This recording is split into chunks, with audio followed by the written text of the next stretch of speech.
Picture this. You're scrolling at night, half asleep, and suddenly the same phrase keeps popping up everywhere. The files. No clear explanation, just reactions, debates, and millions of views. Instantly, your brain asks, what files? Why is everyone talking about this again?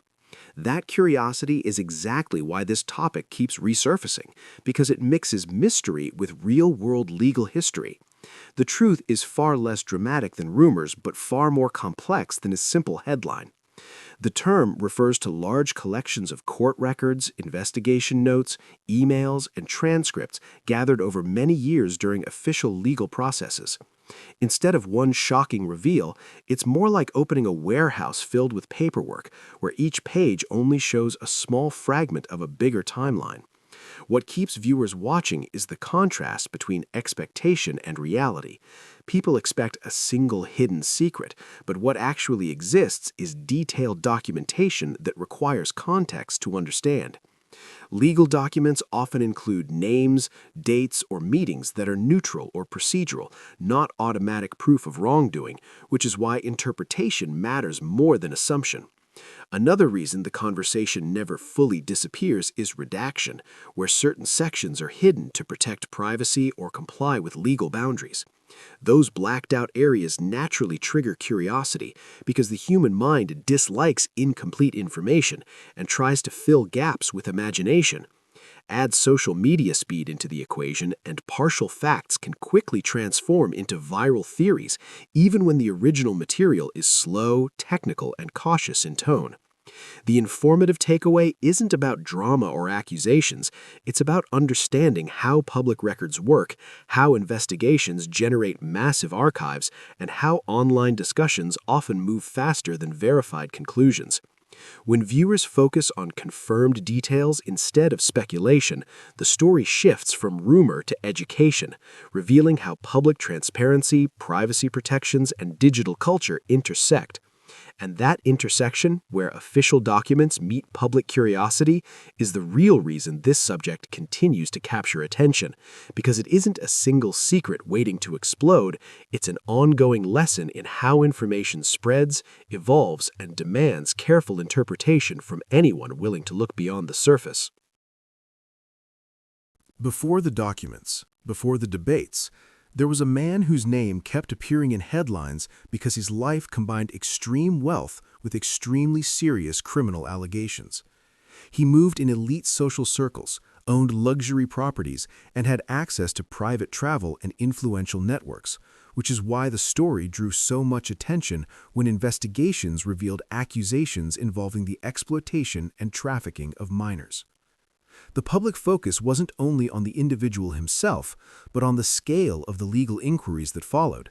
Because when a case includes high-profile environments and large investigations, curiosity multiplies fast.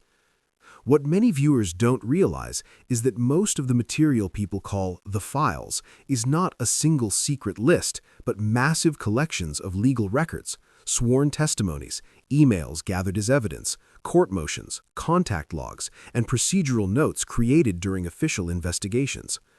The majority of pages are technical, repetitive, and written in legal language rather than dramatic revelations, which often surprises people who expect cinematic disclosures. Another element that frequently appears in online discussions is the idea of coded language in emails, phrases like food items or casual terms that some internet communities interpret symbolically. It's important to understand that these interpretations largely come from speculation rather than confirmed legal findings. In formal investigations, authorities rely on verifiable evidence, context, and direct testimony, not internet theories about slang or metaphors. Because the archives are huge and sometimes partially redacted for privacy or legal protection, gaps in information can lead viewers to search for hidden meanings, and that search can easily blur the line between documented fact and assumption. The informative way to approach this subject is to recognize that legal files primarily contain structured records meant to track timelines and communications, while unverified code theories remain outside official conclusions. Understanding that difference helps viewers stay focused on confirmed information instead of drifting into rumors, allowing the topic to be explored as a matter of documented legal history rather than a puzzle driven by speculation. Investigations into Jeffrey Epstein centered on allegations that he operated a long-running sex trafficking network involving underage girls. According to court records and testimony presented in multiple legal proceedings, the core accusation was that minors, many reportedly between their mid-teens and late teens, were recruited through intermediaries with promises of money, travel opportunities, or career help. In several documented accounts, victims stated they were initially invited for what were described as massage appointments at private residences or properties, only to later report that the encounters became sexual in nature and exploitative. Legal filings and sworn depositions describe patterns of grooming, where trust or financial incentives were allegedly used to lower resistance and normalize inappropriate behavior over time. Court documents and trial evidence in related cases outlined claims that some victims were transported between locations, sometimes across state or national boundaries, which is why federal authorities treated the matter as a trafficking investigation rather than isolated incidents. It is important to note that these details come from victim testimonies, indictments, and court proceedings rather than internet speculation. The legal focus was on documented allegations, timelines, and corroborated evidence presented before judges and juries. Throughout the investigations, authorities emphasized the protection of victim identities, which is why many official records remain partially redacted. The public understanding of the case largely comes from these formal legal sources, indictments, plea agreements, and sworn statements, rather than rumors or unofficial interpretations.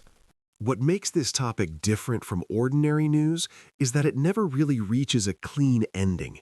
Even after arrests, court cases, and document releases, the conversation keeps resurfacing because information didn't arrive all at once, it came out in waves.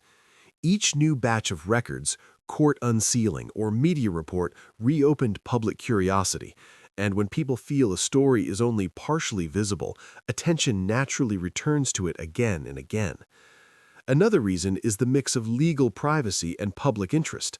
Authorities often redact sections to protect victims or comply with laws, which is standard practice, but those blacked-out portions can create a sense of incompleteness for viewers who want absolute clarity.